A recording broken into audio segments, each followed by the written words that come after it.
When we come to human development as it's defined today, the real foundation started in the 1990s with the United Nations. And Amartya Sen, who won the Nobel Prize in economics, said you cannot have development without freedom. Well, that should be part of what human professionals do at work is human rights. American HR never took that on board.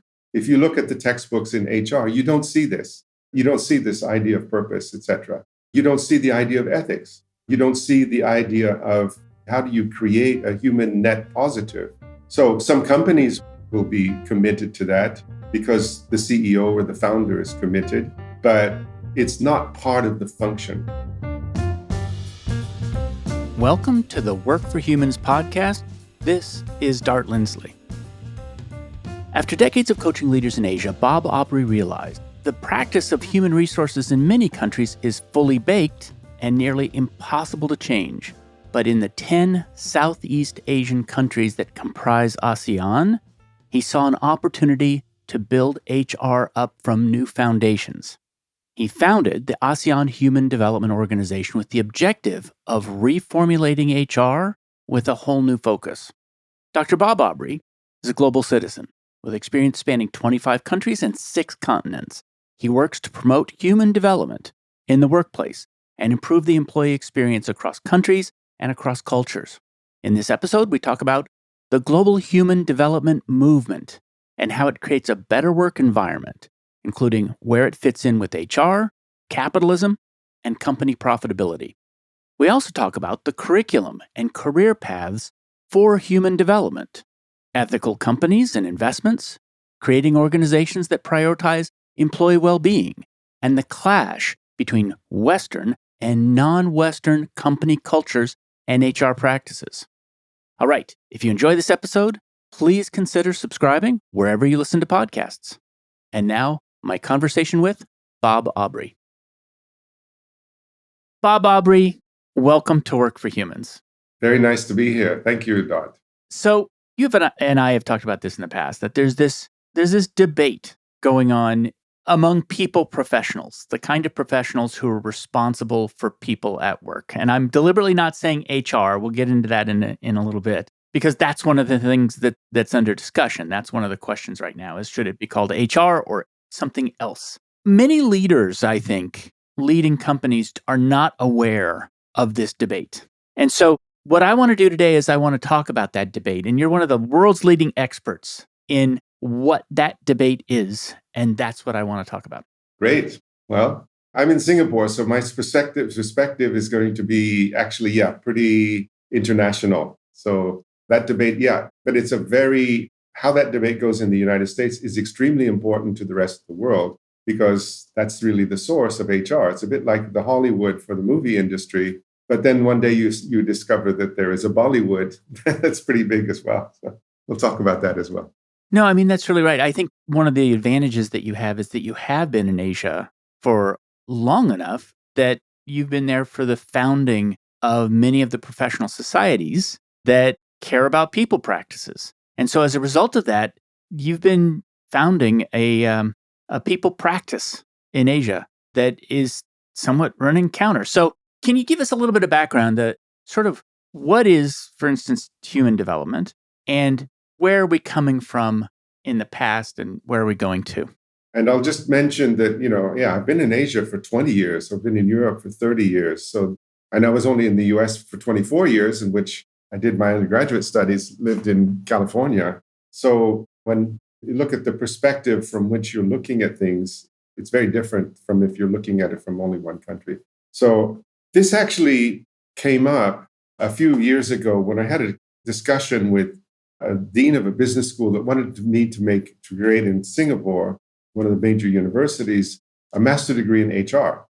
There aren't any. It's really amazing in Asia how few educational resources you have to deal with human development and HR. So in the United States, HR is taught in business schools. It's very sort of clear cut in the US. Business schools teach HR. Universities can have HR courses. Human development has nothing to do with companies. That's something that you do either for social services, like family help or needy populations, particularly targeted populations, or you do the economics part of human development, which is World Bank kind of stuff and economics. But there's nothing for practitioners. So you got this really divide between not only two knowledge bases, but you've got to divide also between practitioners and theoreticians, and they're different kinds of practitioners. Can you define human development for me? Because to me, that's a word I don't really know what that means. Well, let's start with development. That goes back a long ways.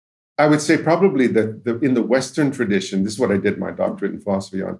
In the Western tradition, development very, very much comes from Aristotle's theories. He invented psychology, he invented law, he invented science, biology, for example. This was a real genius of thought. And his philosophy fundamentally different from his mentor, who had been Plato. Plato was like transcendence. Everything is outside the visible world. The truth is outside. The reality is outside, which is what you have on many of the transcendent religions. But Aristotle disagreed and said that we have to start developing people. And he was using his biological observations. At the same time that Aristotle was living 2,400 years ago, in China, you had Confucius, who was also a development philosopher, but his focus was on learning and continual perfection of the individual. The idea of development has a really long history, and it's very powerful. When we come to human development as it's defined today, however, the real foundation started in the 1990s with the United Nations. And you had two Asian economists, one was from Pakistan, the other was from India, that started the Human Development Index and created an argument within the United Nations that economic development is not enough for what the United Nations should be doing, that economics should also deal with elements that are not just economics. And 1990s is really a watershed period, because 1990s is also when the HR paradigm under the shareholder capitalism, Milton Friedman type of, the only social responsibility of companies is profit, was dominant in the business schools. It was also dominant in American economics. And you've got these guys in the United Nations saying something totally different, and the United Nations shifting from the traditional idea of economic development and investment in developing countries, et cetera, which is you start with the economy, and they're saying, no, it's also freedom, it's also well-being. And Amartya Sen, who won the Nobel Prize in Economics, said that it's about you cannot have development without freedom. This created a big debate in Asia over Asian values versus development values. But what's really funny is that American HR never took that on board. So there's this big shift in development economics. And then at the same time, what we see is that HR, and this is especially true in the US, has been affected by social movements. The Me Too movement, the Black Lives Matter movement, have been really the drivers of any kind of change in the HR function. Coming back to the time when this Singapore university was asking me to create a master's degree, what this dean had said to me got me to think, he says, if there's no special knowledge base, then you don't really have a university degree. Yeah, but it's about skills, right? It's about experience. It's about what you do. You don't need to have a knowledge base. I later thought that I was wrong. And that was where I saw this really big shift, that the knowledge base is not shareholder economics, which is what has defined American HR in the 1990s. And you have books like Dave Ulrich's HR Champions, which defines on one page 18, that it's not about people. People are a means to profit. And he says that extremely clearly. We're not there to make people comfortable. We're not there to make people happy. Everything HR does should be in numbers. HR doesn't own compliance. Managers own compliance. So created this master-slave kind of relationship between business operations and this support function, which has got no more legitimacy than, let's say, the secretary function. You're there to help, as a business partner, you're there to help with dealing with people issues and processes. So if I can summarize, I want to summarize, based upon what you said and based upon what I've read, the big difference between a couple of the big differences. Human resources is focused on humans as resources, that can be used for something else, which is humans are resources that can be used for something else, which is the creation of profit, essentially, or shareholder value. Right. Human development says there is an objective, which is human thrivance, that actually uplifting people in your company is an objective that is independent from shareholder value or profit. That's right. So the big difference is that a human development professional will have two goals. One is my job is to organize work and to manage work and to manage people that are doing work for the benefit of the company, whether that be short-term profit or longer-term sustainability. Now, it makes a big difference. HR is often focused on the very short term, whereas we all know that developing people takes time. If you ever raise children, you know you have to take a long view. That long view is not very convenient when you have very short-term reporting if your company's on the stock market and the share price is going up and down all the time. So that's been one of the issues, is short-term versus long-term. But the other issue is this other purpose, which is defined very clearly in the United Nations. If you take that as a sort of knowledge base, because you go back to 1948, the Universal Declaration of Human Rights, well, that should be part of what human professionals do at work, is human rights. Then you go into human development sustainability goals. But the 1990s was when they created the Human Development Index, comparing countries on three parameters, which is longevity and health, with income and education. And by the way, that Human Development Index has gone down for the first time since the 90s in the last 2 years with COVID. So a lot of things have happened. There's a big shift going on because of COVID, I believe. But then it's gone on and continued to create in the United Nations, but also in the theoretical areas of economics, not to mention social sciences. So there really is a knowledge base for HR, but that unfortunately, or knowledge base for human professionals, that unfortunately HR is never taught. If you look at the textbooks in HR, you don't see this. You don't see this idea of purpose, etc. You don't see the idea of ethics. You don't see the idea of what is how do you measure the kind of things that we're talking about now in like ESG, the S of ESG. How do you create a human net positive? So some companies will be committed to that because the CEO or the founder is committed, but it's not part of the function. So for me, human development, as the name of a function, is a shorthand way of saying this function has two purposes. We're there for people. Organizations have to make somehow a measurable development in people and improve people and take care of people. And they also have to be efficient, improve productivity, and look at the business and profit. Yeah, there's a couple of things in there. I want to get to Ulrich. Really like to talk about that. But before we do that, the United Nations is thinking about statecraft. It's thinking about governance by government bodies. And the responsibility of government bodies, I mean, this is relatively new over the last several centuries, but one of the objectives of governing bodies is the health and welfare and success of the people. Businesses, on the other hand, have not framed themselves, for the most part, as having that responsibility. And is that right? So there's a history of it. Obviously, government services have grown, particularly during the 20th century. And it was a big debate in economics about whether governments should be controlling. And it's a very big political debate, particularly today in the United States. It's really what divides the right and the left, is how much control and power should the government have. And you're right, the United Nations has been focused a great deal on governments because nations are their members. That's who they serve, that's who votes. And that is a bit unfortunate because it is different from what practitioners are dealing with.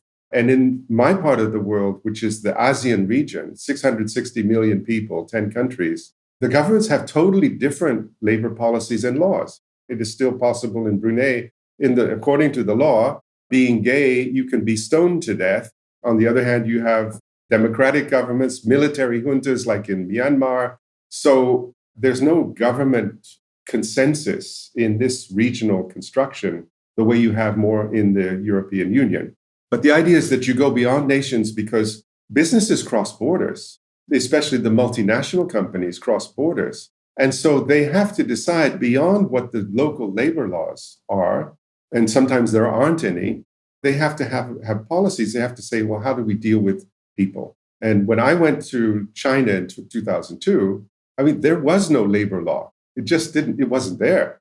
In some countries where I'm working now, Laos, Cambodia, those labor laws are just being put in. These are recent countries. So what we have to start looking at as well is practitioners. What do practitioners deal with? And there, what is very important is not what are the laws telling us that we have to do, but what do I, as a professional, decide to do? What do I advocate for? And if you have no ethical foundation to be able to do that, then you have no power. This is another big dilemma of HR is what is the ethics of people, professionals that are dealing with people, responsible for people.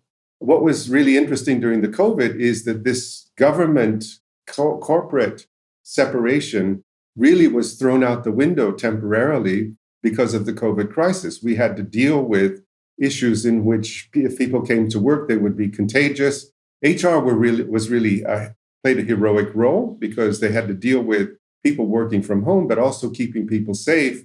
And should you have vaccinations, et cetera. So that was a real demonstration that the function of HR, as is defined in the textbooks, there's a higher function when it comes to a crisis. Now the question is, are we going to go back to where we were before, or are we going to move on to something else?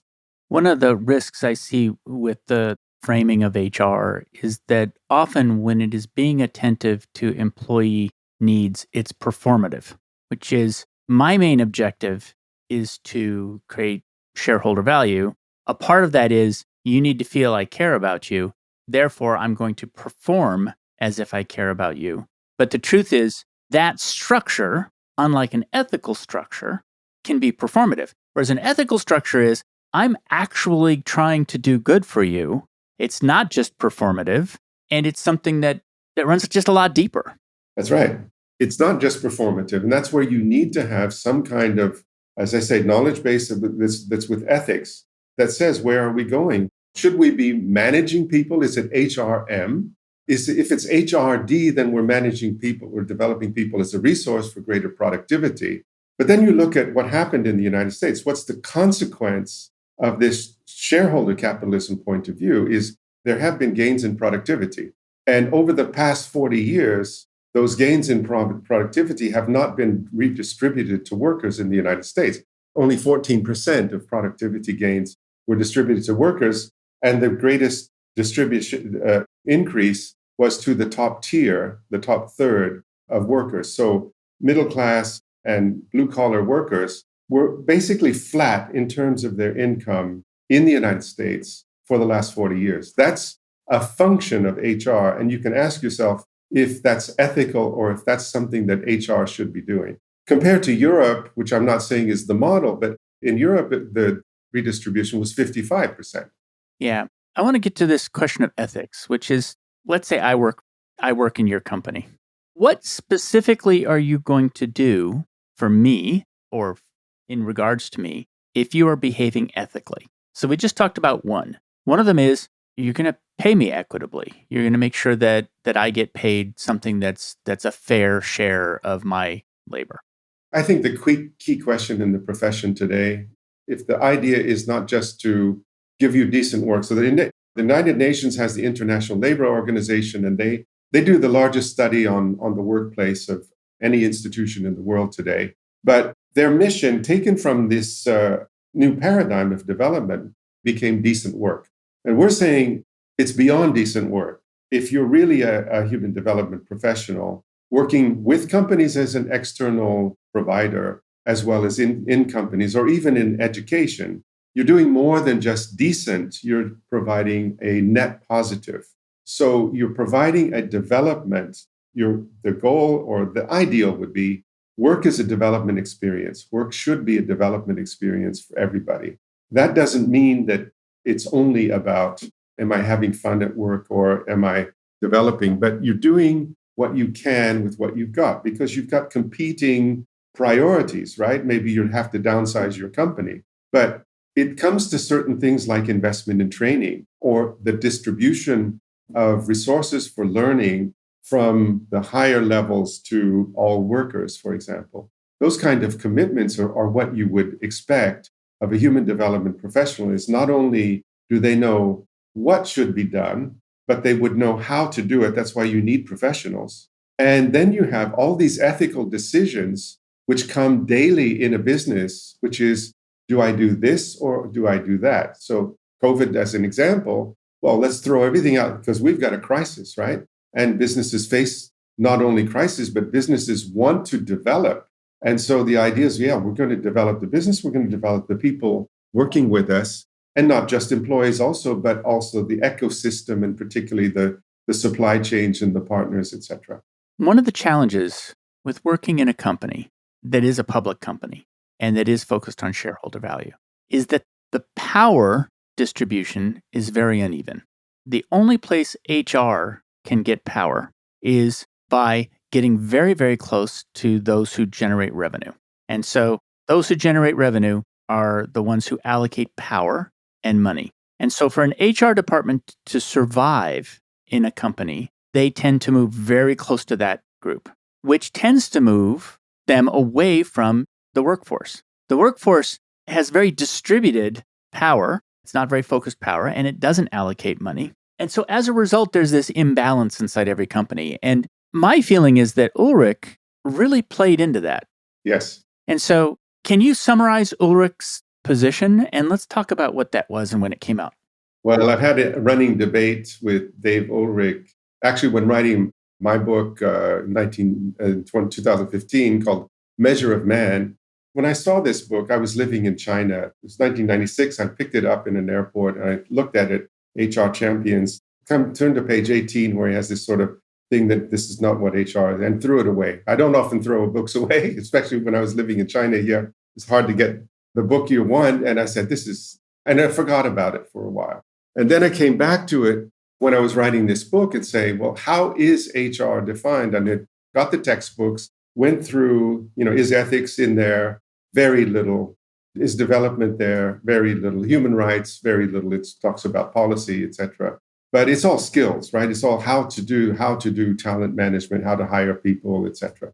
It's surprising, first of all, that you would have such a big function in organizations, so many millions of people working in HR, and you have very few HR gurus.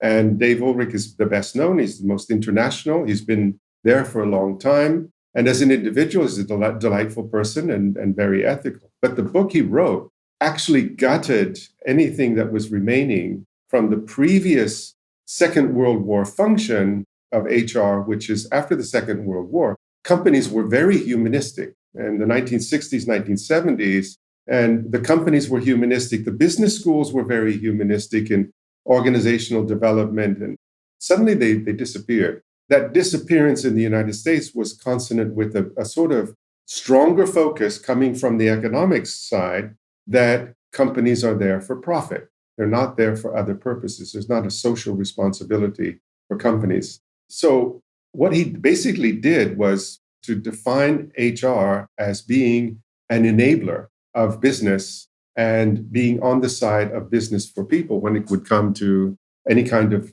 discussions or decisions, and particularly for investment. And so the investment in people and the investment in people development, as I said, ends up today that we can start to measure the consequences, which is a very strong negative influence of the world of work and the investment of companies in workers for the middle class in the United States.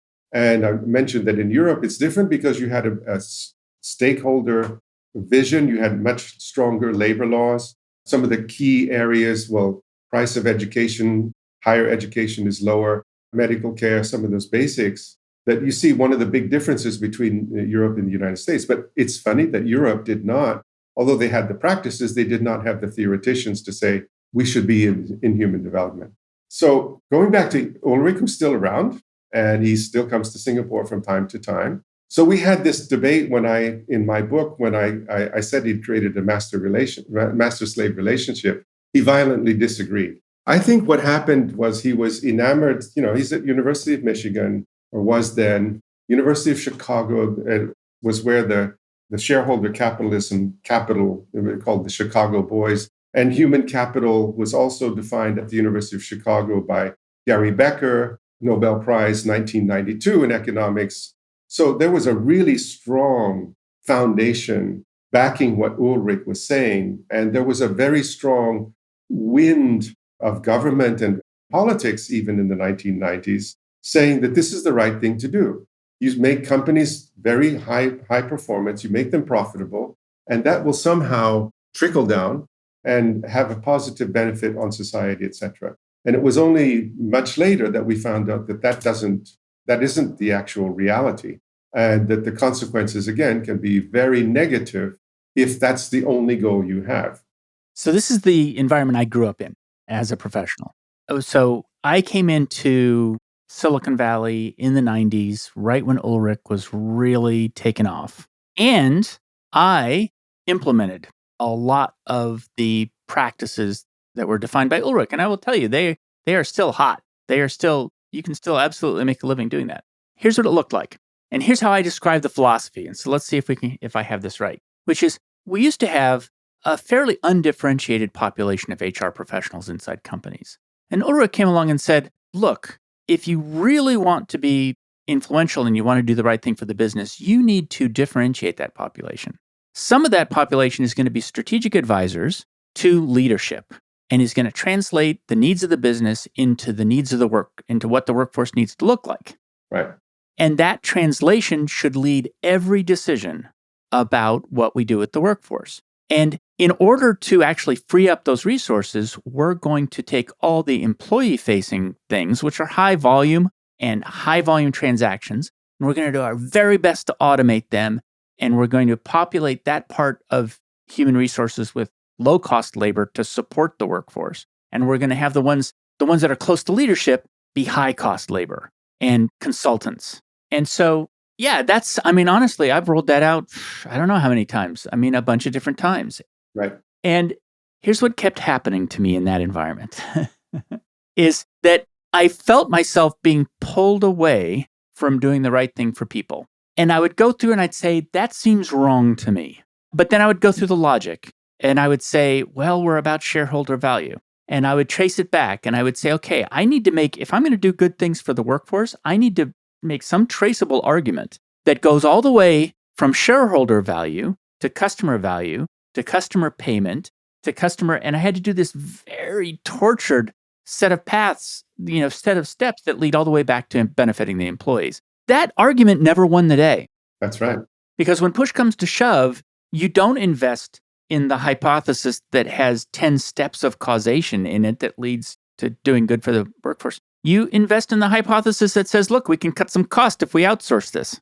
Absolutely. And that's what happened with the wage structure in the United States, as well as investment in skills, investment in development, investment in careers. And that went together with also the idea that do you build or buy in the 1990s and the 2000s?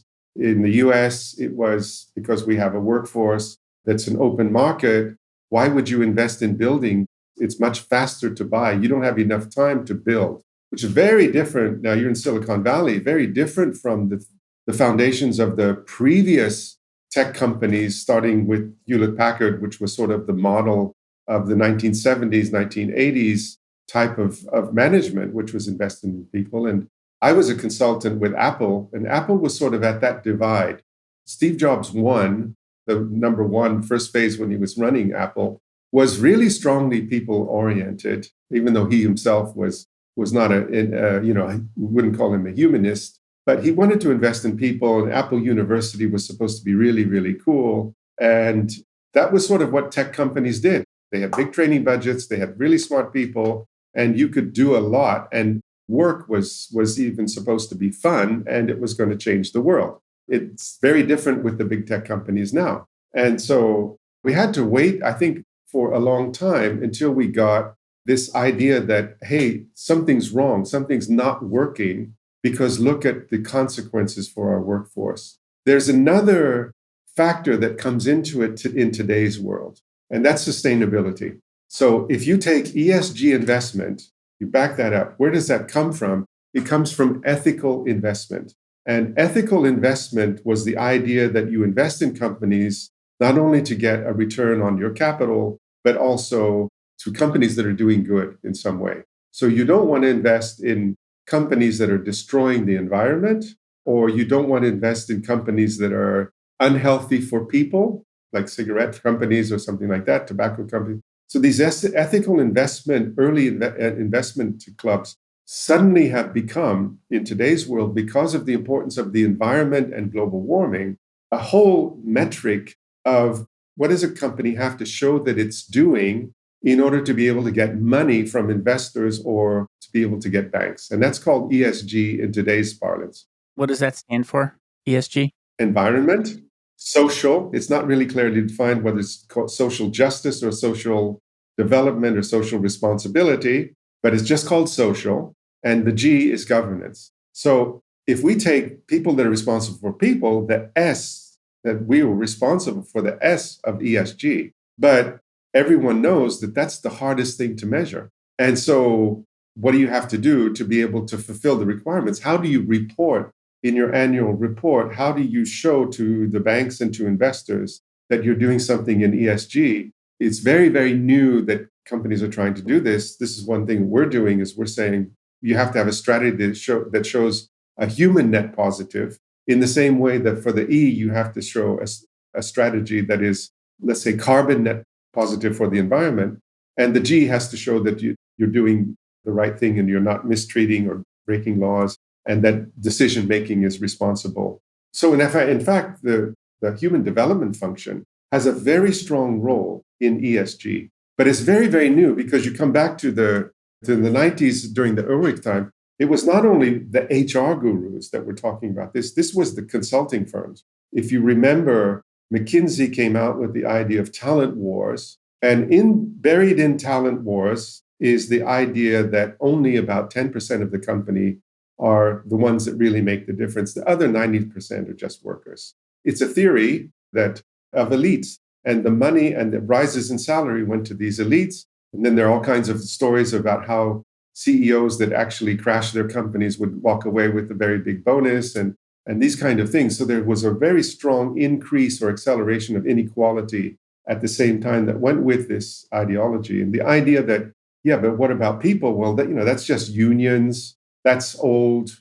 It was also of a piece with a very fast globalization of the economy. So you could actually get Chinese to do something that would cost 10% of what you would do in the United States without all that hassle of labor laws and things like that. There were a number of very strong drivers that supported that particular paradigm.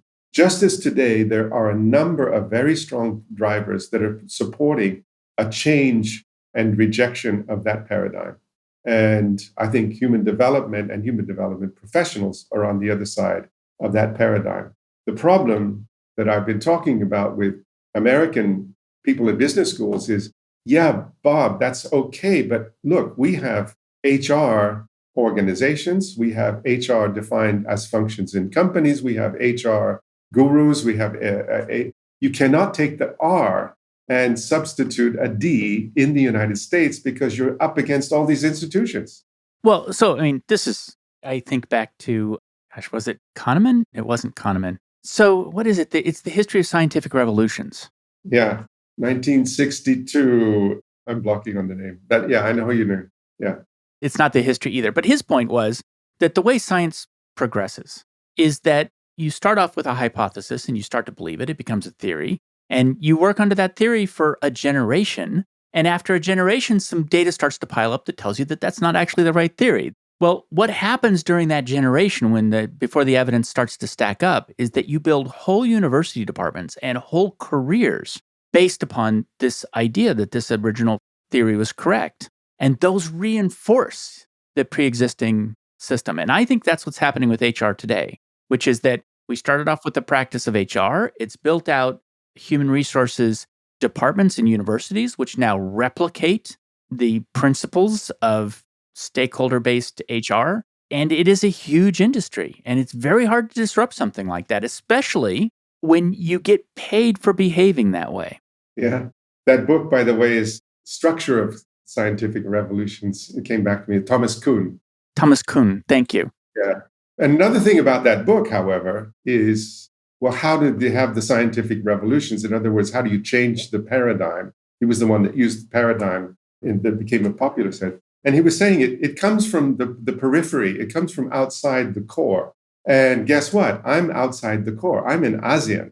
And it's a very special moment that we're living where there's high growth, high investment. There's peace in this part of the world. We're not in a war like in Europe is involved in Ukraine. We're not closing off and in a trade war as in China, which was where I lived for 5 years. We're in a very promising period. And you don't have all these structures. You don't have big HR associations. There's no regional HR association. You don't have HR being taught in universities. You have a lot of HR people, and they're reading Dave Ulrich's textbooks, and they're saying, my job is to implement what the multinational companies are doing. And you come along, you say, well, hey, you have to think about what you want to do in the future, take a leadership position, look at what we've got in this region. And nobody in this region will contest that human development is one of the most important top 3 things to do in the country, because you've got a large population with low wages,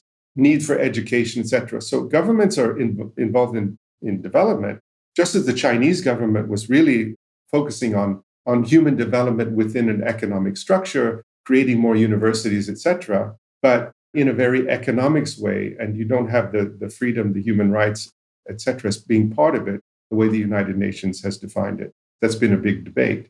But I'm in a greenfield area, so I can do things that I couldn't do if I was in Europe or in the United States, such as create the first Master of Human Development. There isn't one in the region. Create the first Human Development certification. There isn't one in the world, surprisingly. Okay, I want to know what the curriculum is. Before I do that, I want to go back and say a part of what you're saying is really interesting, which is that American multinationals are exporting a model of human resources and replicating it because people need to live up to the multinationals' demands. That is inhuman. That's unethical. Yeah, it's a big problem of business schools. And because you've got the economics department in the university is very university and research oriented, but then you've got the business schools, which in a university is the money maker, right? If you've got a top business school, you're making a lot of money. It's almost as good as having a football team if you're an American university. The business schools are not sensitive yet to this shift. They're talking about it, but they're not training leaders, business leaders, to be sensitive to this shift towards ESG, towards sustainability, towards global responsibility, et cetera. You might get a course in business ethics, but it's a little piece and it's based on a few case studies, but you don't have the shift. So business schools are behind the curve in the reinvention of leadership, of business leadership. And we're talking about that in some of the business areas, like INSEAD is one of the big international business schools. It's the biggest provider of executive education, custom-made executive education in the world. It's based here in Singapore. And next month, we're having a debate on reinventing leadership. They're not taking a lead, but they're aware of the debate. I would say in the United States, it's very difficult, particularly with the political situation in the United States, where you could be criticized, to take a stand and say, we need to rethink how we deal with people, how we are developing people, and we need to make human development into a purpose for companies. That would be very difficult. Well, it is. It comes off as sentimental. It comes off as soft. It comes off as theoretical. Progressive. To use a political word. Yeah, it comes off as progressive. No, that's absolutely true. So what's in the curriculum of like the big chunks of the curriculum for a human development master's degree? It was funny because I'm working with the ASEAN University Network, which are the top universities of the region, the top 30 universities of this very big population area, 10 countries. And I asked if they had a human development course or a degree, human development master. And there wasn't one. The closest one was in Australia. Then you have to go to the US, you have to go to Europe. And so I set about starting to create this degree and with a twist, if you will, to not make it a copy of the degree that already exists somewhere else, but to really start focusing on the need for this region, which is an accelerated development of people. And this region is in resonance with China. You had the world's fastest human development period in China from the year 2000, lifting hundreds of millions of people from poverty. Then the politics went in a different direction, but it's still development oriented, to a regional community which doesn't have a lot of infrastructure and laws like Europe. No human development master degree. You've got a human development organization that is an ASEAN organization, a nonprofit working with ASEAN, looking at the human development goals and saying, how are we going to do this? So part of it came from how we're certifying professionals, which is what do they need to know? And this is not just HR. This is people in NGOs, people from government, people from consulting. Anybody is responsible for developing people, and particularly, and we're focused on the workplace. So to create a master degree, the question is, what do you use? It was funny because one of the guys that we're working with, who's a friend of mine, is at LSU, and he did a master degree at Harvard in human development. I said, okay, well, what did you guys do? Well, actually, it was a master in psychology, and then Harvard said we can study in any of the other departments that we want, and it was really cool. There wasn't a core curriculum of required courses, et cetera. It was different country. So you have basically two types of masters. One is to train public service types of people, and the other is to train economists that are going to work in the World Bank and things like that on the big human development projects. But you don't have anything for practitioners. And what we were saying is we need something for practitioners. So we're going to make it into an online degree, a master degree that has foundations. And that's what I'm going to now finally answer your question, which is, well, what's in it, right? What do you start with? And you start with what is the difference between human resources, human capital, and human development. And HR and HC both use only economic indicators. That's what you measure. There may be other stuff out there, but you don't measure it. And so for practitioners, if you're only using economic indicators, that goes very well with the idea that you're there to help companies make a profit. Coming back to what you were talking about is how do you justify investment in people? Human development, on the other hand, defined as it is in the United Nations and also in many philosophies and many cultures, which is that work should be also human and work should contribute to human development in some way. And it's a fairly new phenomenon in the history of work, is that we are now in a privilege where we want everybody, people want to work. You go back to Keynes' 1940s, the idea was that we wouldn't have enough work for people. What are we going to do with all of our leisure time? That turned out to be a mistake. That was the overall idea, was that work is almost finished, right? There'll be a few people working, you work two hours a day. Marx was saying the same thing back in the 19th century. Work is going to be so productive that we don't need all this stuff, and so we won't have to work very hard. Now the idea is, how do you make work into a development experience? And this is very interesting, and you've even got some consulting firms that are moving into this, Accenture particularly talking about leaving people net better off. And so they're saying, okay, the work experience is net better off.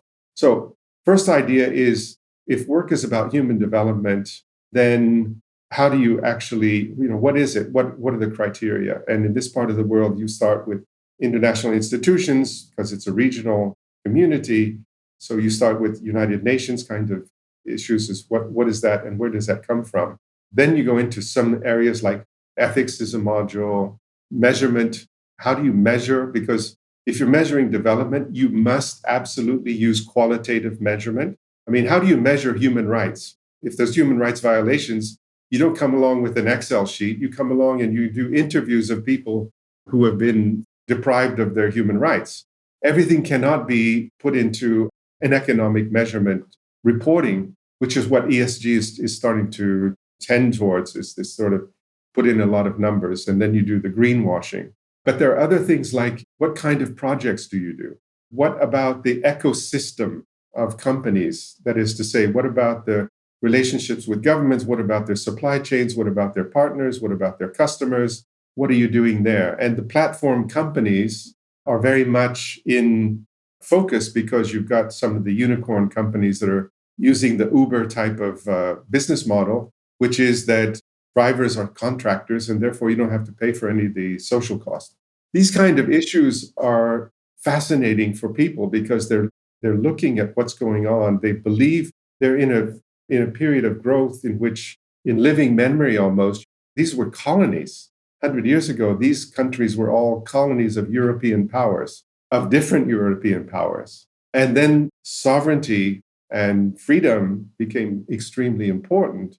And now the question is, the Southeast Asia, ASEAN is in a leadership position in what we're calling the Asian century, in which so much of the economy has shifted to Asia. And now you got to start taking responsibility, and you've got to start to have thought leadership.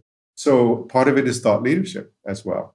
And that's where it becomes quite fascinating to see how do you do thought leadership in such different cultures where you've got the largest Muslim population in the world in these 10 countries, second largest Buddhist population in the world, third largest Christian population in the world, and all kinds of different government structures.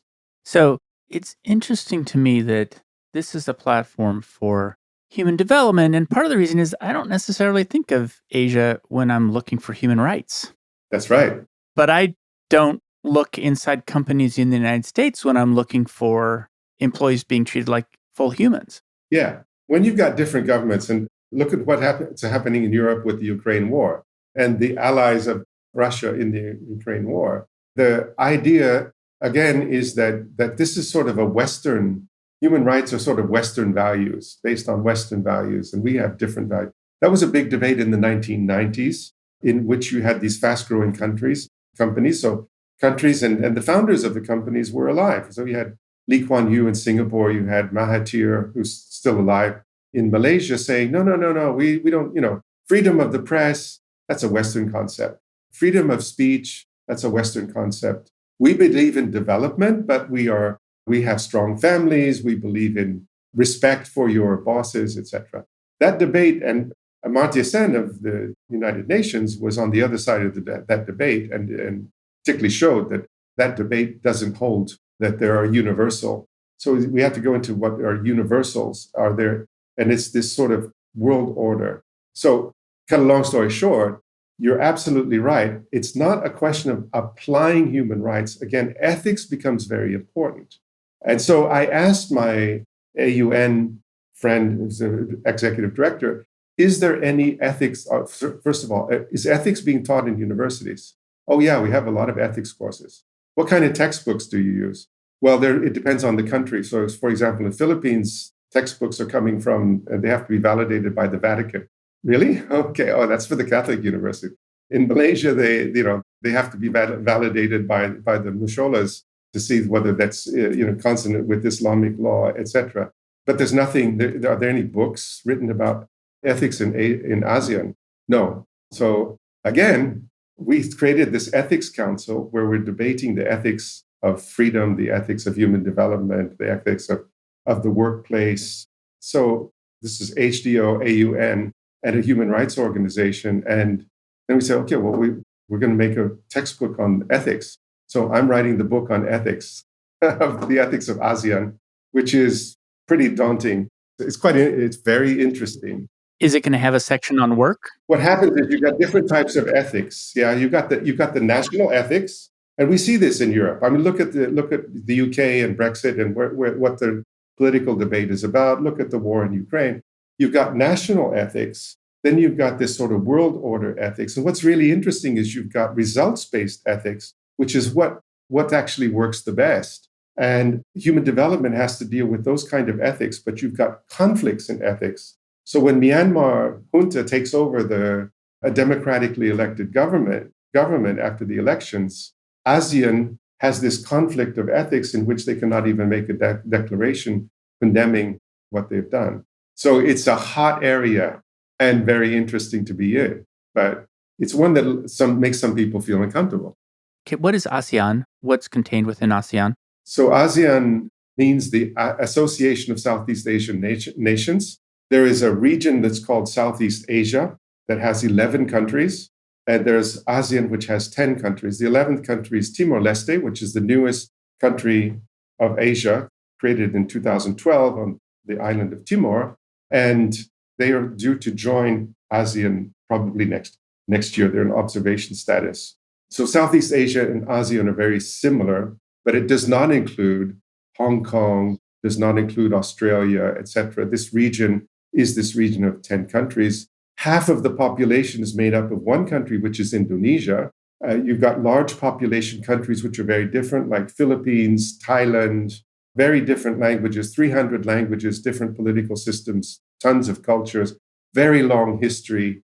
And in 1961, there was an early version, sort of like the League of Nations that became the United Nations. In 1961, three countries came together. Those were democratic countries, but it didn't work. And then 1967, they started building more countries and added on Vietnam and Cambodia. And so suddenly the political mix became one that was very different. And that's one of the big differences between ASEAN and Europe in terms of the political commitments, the kind of laws that you can have, et cetera. And very, very different economically. You've got poor countries in which, for example, Timor-Leste, it's the most democratic country, but you've got the annual revenue is $400 a year. So, and you've got Singapore, which is one of the highest revenues of the world, with more than $65,000 a year. So, how do you work together as a community is interesting. But human rights, for example, in that 1967 founding, it was not until 2012 that there was an article of ASEAN human rights. And there are three articles of human development as a human right in that article. The problem with ASEAN is that it doesn't have the enforcement value to be able to say, this is what we've decided, right, guys? Yes, we decided this. Now you have to do it. That's one of the big differences with the European Union and ASEAN. It is in a historical moment. That's why it's interesting to look at the ethical development. It is evolving, and it's evolving very quickly now because of the economic growth. And also companies working across borders are very important drivers that go beyond this sort of political stalemate. So they're drivers and they have money and they hire people and they manage people. And that's a very important piece of human development. It's very interesting. It's interesting in part because, based upon your earlier statement, multinational U.S. companies could be exporting best practices when it comes to ethics. They could be setting a standard. Yeah, and in many cases are. And so you've got a slight difference between the American companies and the European companies. But if you there's Western multinationals, there's also the Japanese multinationals are there. And if you got a multinational company, then at least you have a structure in which you have to manage somehow that there's some kind of continuity. It doesn't mean everybody does exactly the same, but you need rules across the organization. You need a culture across the organization, leadership across the organization, movement across the organization. It's not a family-owned company. It's not a national company in which the goal are defined by the family or by the country. So they do have a force. And having been in Asia for 20 years, I could see the advantages. But then at a certain point, as the economy starts to accelerate and you start to have startups, people then start to want to work for these other countries. I saw this in China, 2015. And the Chinese in the business school that I was teaching were saying, I'd rather work for a Chinese company than a multinational. That was the first time I heard that when I would ask them. They said, why? We can make decisions. We don't have to go and ask somebody. That was really one of the problems, is that if you're even in a multinational, most of them, the decisions are made in the home country where the company has its headquarters and where the owners and the shareholders are. That's what takes priority. So there's this sort of independence that we're starting to see with this fast growth. I once had a project for one of the companies I worked for where I was tasked with measuring their international facilities in India. Yeah. And the question was, how are we going to measure them? And ultimately, interestingly, what we decided was that we're going to measure them based upon, are they making decisions for the company? And what we were looking for, interestingly, was leadership.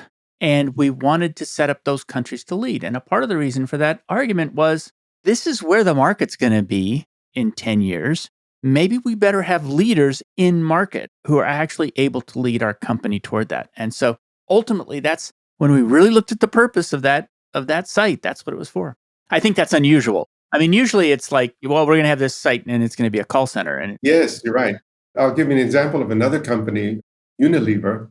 Now, Unilever is known as a champion of sustainability, right, through Paul Polman's when he was CEO. But what you might not know is that they also were using bottom of the pyramid. How do you create products that don't pollute and don't create the environment, but are accessible to people with much lower income? It was only this week that it was announced that Unilever has more revenue from India than from the United States. So they're really focusing on this kind of area. And it is I would say, one of the human development companies that we look at in terms of what are they doing with people. Yeah. Well, when I was on that project that I was just talking about, I lived in India for 6 weeks. I've never seen so many Unilever commercials in my life. I was like, if I never see another Unilever commercial, they were really hammering that market. There was a lot of advertising. Yeah. Much of the leadership is now in India. Yeah. That's super interesting. So, in terms of the curriculum, thought leadership, ethics, how to measure things that are not necessarily money, anything else? Yeah. Two other things that we do in the certification is one is career development. And so, what kind of career are you going to have as a human development expert? So, again, there wasn't anything on careers. Strangely enough, Dart, I got an email from some woman on LinkedIn in South Africa saying, I've read your books. You got my attention there. I read your books. I want to be a human development professional, but I can't find anything on how to build a career in human development. Does that mean I have to go into HR? So I wrote back and I said, let's have a talk. You read my books, at least it was a young woman, 25 years old. And she said, I've been looking on the website. So before the call, I Googled and I couldn't find anything. There was no book that had been written on careers for human development professionals, even though you have these master degrees and quite a lot of people that are saying I'm in human development. Wow. Okay. Again, I'm one of those people that says, well, if that's it, then I'm going to have to write one. It was at the beginning of COVID. I was stuck here. I couldn't travel. So I had a lot of time. And I said, I'm going to write a book. And I wrote a book called Human Development Careers. It was in 6 months. It was the fastest I've written. And I needed that book for these human development professionals, because if we're going to say that this is a profession, then what does a career look like? Is it just an add-on to HR? Is it like L&D and DEI? Or is it something that's different? What came up was the idea that human development professionals at a strategic level or leadership level are able to cross sectors. So the assumption, if you study HR, you get a degree in HR, is you're going to be an HR professional for the rest of your career. If you're a university professor, you're going to be a professor for the rest of your career. It's not true if you're a consultant, because consultants move around and often they move between sectors. And what I tried to show was that in these sectors, human development moves across, because education, higher education, learning in companies, governments, investment in programs, government supported people, etc. This is all of one piece, but you have the professionals staying in their sector. They're encouraged to stay in their sector. So we have to break out of that and start to help people move across sectors. Many of us have, but it's not easy, because you have to sort of reorient yourself and build a career in another sector. At the top, that's what happens. Just as in companies, CEOs have worked in different divisions, and sometimes they're rotated around so that they can see the different parts of the business. So career became one. What kind of career do you have? And the second thing was projects, and we did action learning projects. Choose a project that you would like to do in human development and work on it during the time of this, and then make a presentation to look at the feasibility. About half of those projects were humanitarian types of projects, going from stateless Rohingyas, these are refugees from Myanmar in Malaysia that cannot, because they're stateless, they can't go to school, they can't get a job, they can't send their kids to school, they can't get vaccinations against COVID, they're stuck. And so one of our members, who's a very high level CHRO of a bank, was working on this. And others like racism in Southeast Asia, but a lot of them did HR to HD. And I'm going, okay, this is a really good test case. Do you believe that, number one, HD is an add-on to HR as it is today? We got learning and development, which is, you used to call it training. That's been there for a long time. But DEI is something new, and it's the result of these social movements. Now you've got ESG, you have corporate social responsibility. There's a limit to where HR sort of gets cut off, and then you call in the consultants to say, we need some help with these kind of issues like ESG. Or we need new professionals for diversity, for example. Diversity professionals are not typically coming from an HR background. They're coming from some other place. And so do you believe it's going to be an add-on? Do you believe it's going to be like two departments, like sales and marketing, right? You're going to have HR over here doing the admin type of stuff, and you're going to have all the development stuff, which is where most of the new jobs are, particularly if you add technology, human machine kind of working. That stuff is very hot. That's where the new jobs are. That's where the higher level strategic functions are being defined. And those will not be outsourced. You will be working with outsourced providers for technology, et cetera. But you will have to have inside the company the strategic capability of how you're going to implement and what decisions are you going to make for the technology you're going to use. So it's going to be like that. Add-on, is it going to be side by side, or is HD going to absorb HR? And what came to my surprise is that 100% said HD is going to absorb HR. That's very interesting. And so one of the things I was worried about is that you're going to produce these HD professionals and they're going to go into a corporation and they're going to find themselves in an HR meat grinder, which is that they're going to be beating their heads against an existing paradigm that simply can't accept an HD approach. I think you're absolutely right. Many of the people that answered that question in that way were already in the meat grinder, and they were saying, yeah, I'm so limited in what I can do that we need to have a specific function, that we need to redefine what this function is. So here's my hypothesis, and I'd like to test it on you, which is I think that there should be a part of your curriculum that is about design and that's about service design. And my argument would be that when you work on creating a human development organization, when you swing the hammer to improve something, what are you improving? You're improving a service, you're improving the experience of work, you're improving how work is delivered to people. And to me, that starts to look like a service design principle. Yes, service design and organizational design. So OD is also, we don't have a lot of OD professionals in companies, but it's very important part of management of companies. And it has to be designed and redesigned. Absolutely right. But organizational design, when I see that, it's almost always, well, in my world, for the benefit of an HR principle, which is how are we going to improve revenue for shareholder value? And so it has the word design in it, but it's not first-person experience design like service design is. It's actually the design of the organization. And in particular, it looks at people as pieces on a game board, essentially. How are we going to move these pieces on the game board so that we can align to our strategic objective? To a certain extent, although there's also change in that. And change is a big factor in organizational change, and that's often done by consultants. But actually, the design is always changing, not only in terms of improving efficiency, but in terms of the company's strategy of development. So the development piece, whether you're doing business development, product development, service development, organizational development, you're in a development process. You don't always know where it's going to end up, but it's often entrepreneurial.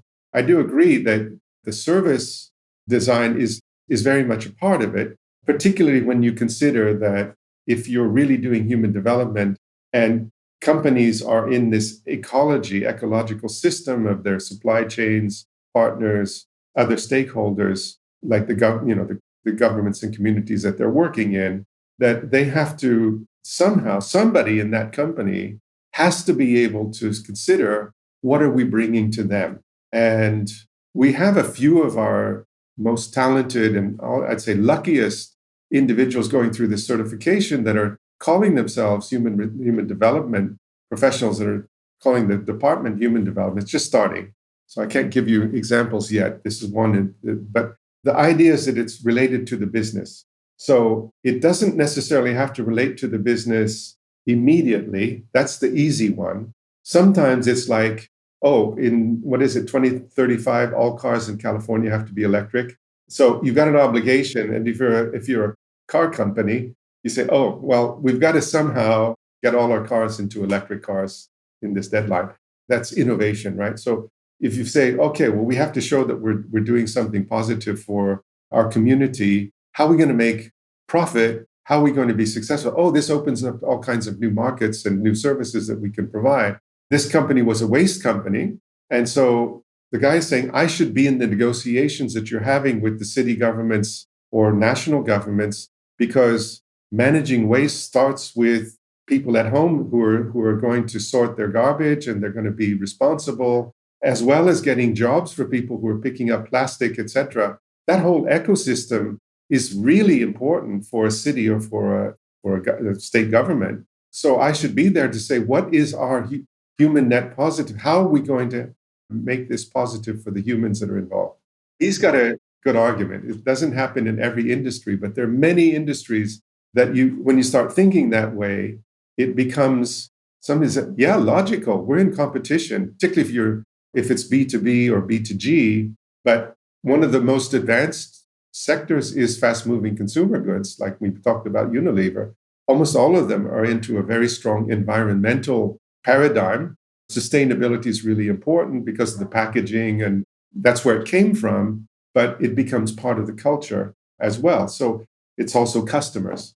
So it's not like Dave Ulrich said, which is, he said, HR doesn't own compliance, managers do. That's page 18 of the book. And I'm going, really?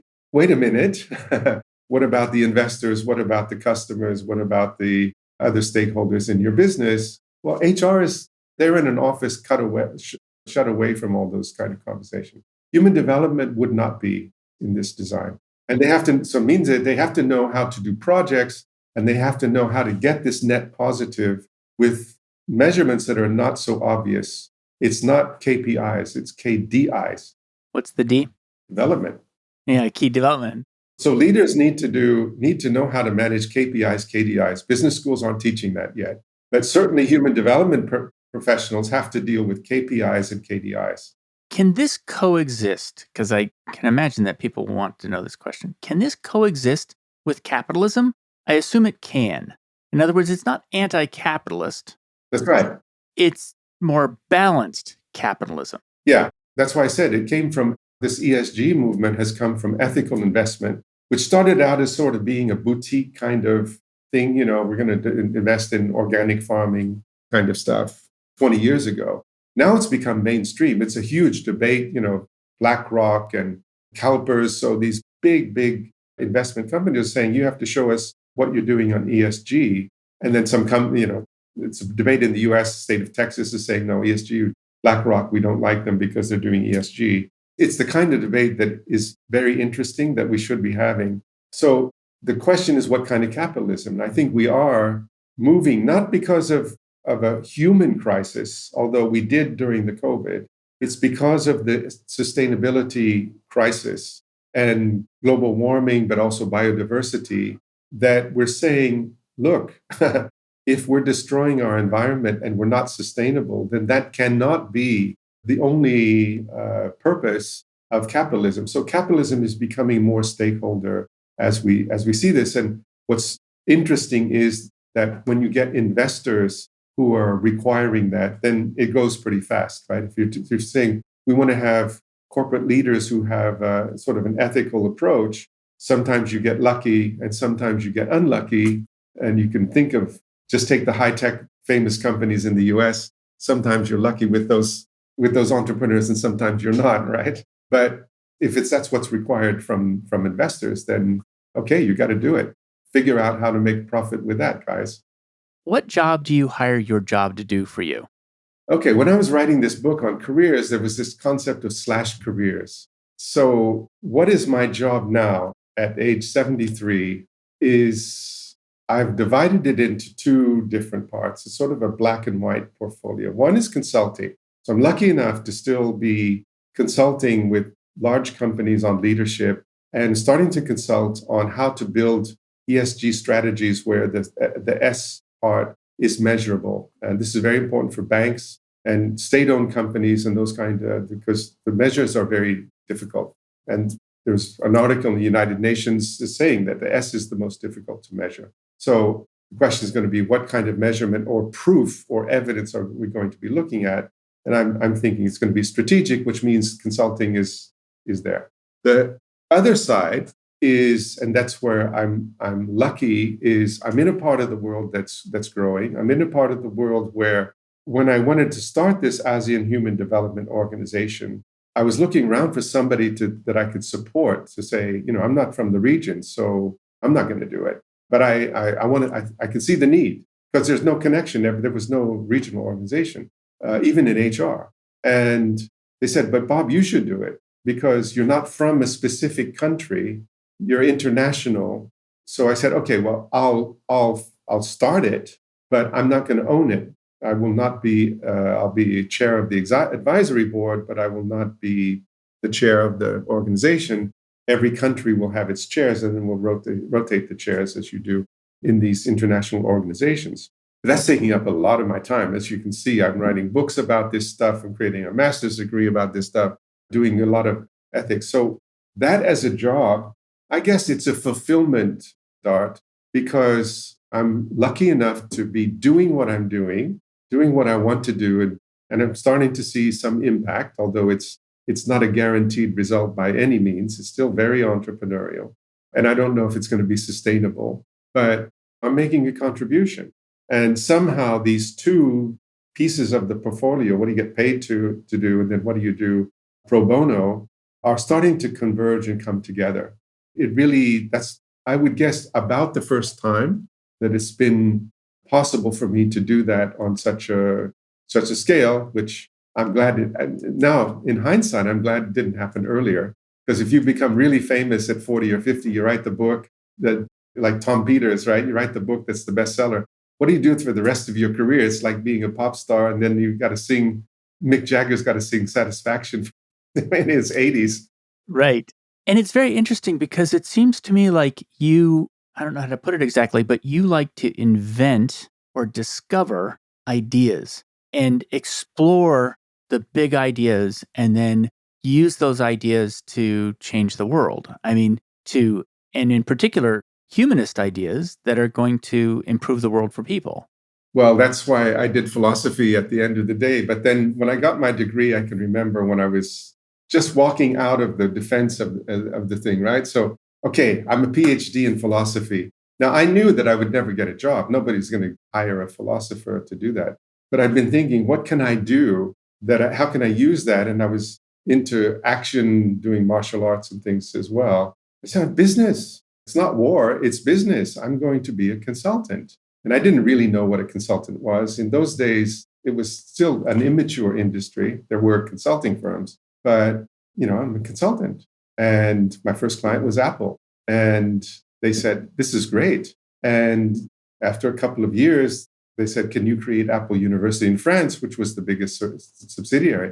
And I said, we're going to do this better than they do in California. So we had a university that was health and wellness and all of that stuff, because that was an issue in France at the time. So I was very lucky in consulting to be able to use ideas. And a few years later, one of the guys I happened to be having coffee with, I said, why did you choose me? I didn't know what I was doing. I was just starting out. He said, but you had fresh ideas. The consulting firms came and said, this is what we did with this company, this company, this company. And we said, well, we're Apple. We want to do something new. So that was where that started. That's very interesting. And what does your job cost you? I'm in pretty much of a sweet spot. If I were trying to do this, and I was the same person 20 years ago raising kids, I wouldn't be able to do this because it would be everything's going into the job. Now my children are growing. My oldest son is 46 years old. I've got 7 grandchildren. So I'm living alone in Singapore. My wife is living in France. She'd been taking care of her mother. She doesn't want to sell the house. And she says, what am I going to do in Singapore? So I said, fine. My oldest son is in Shanghai. My second son is in Miami. My daughter is in Montreal working with the United Nations. My grandchildren, so it's up to the grandparents to travel to see each other and also to travel to see the grandchildren, which is obviously a big joy, and to see the family. That's what it costs, but it's a very international family. So I would say that the cost is that, and possibly something that I've learned to master, which is the anxiety of waking up in the morning and saying, my God, Bob, you're an old man. What the hell are you doing here in Singapore, thinking that you're going to change companies into human development? I mean, who's going to listen to that? Right. That makes a lot of sense. I mean, and that's the puzzle. Right. It's also the puzzle you wake up to, Yeah, that you want to solve. that's right. Thank you very much for joining me today. It's been a super interesting conversation. I really, honestly, I didn't know what was in the circle of human development when we started. I didn't know what was in there, and I didn't know how it could succeed in the world. And so I really appreciate talking to you. How can people learn more about you? Well, it used to be if you were a consultant, you write a book. Sometimes it's a bestseller, then a lot of people know about you, but a lot of people don't read books anymore. And I'm finding that podcasts are becoming a real medium because they'd rather not read a book on a page, they'd rather listen to it if they're driving or watch. And so, yeah, I mean, it's easy to find people if you're really curious because you can just Google the name. So HDO is still very early stages. So there is a website, etc. But how fast this is going to become mainstream, if it does, I think there are more and more indicators to saying that there's a direction that this is going. So yeah, I mean, the books are out there, the website is out there, and the podcasts are out there. And you're in LinkedIn. And so anybody can look up Bob Aubrey and you'll find a lot of your posts there. And I've noticed that you actually use it as a publishing platform. So it's one of the places where you post articles. That's right. I posted an article. It's very good because you're free. LinkedIn you're free to write how you want. So the articles are really too long for a LinkedIn sort of thing that you read on your phone on the way to work or something.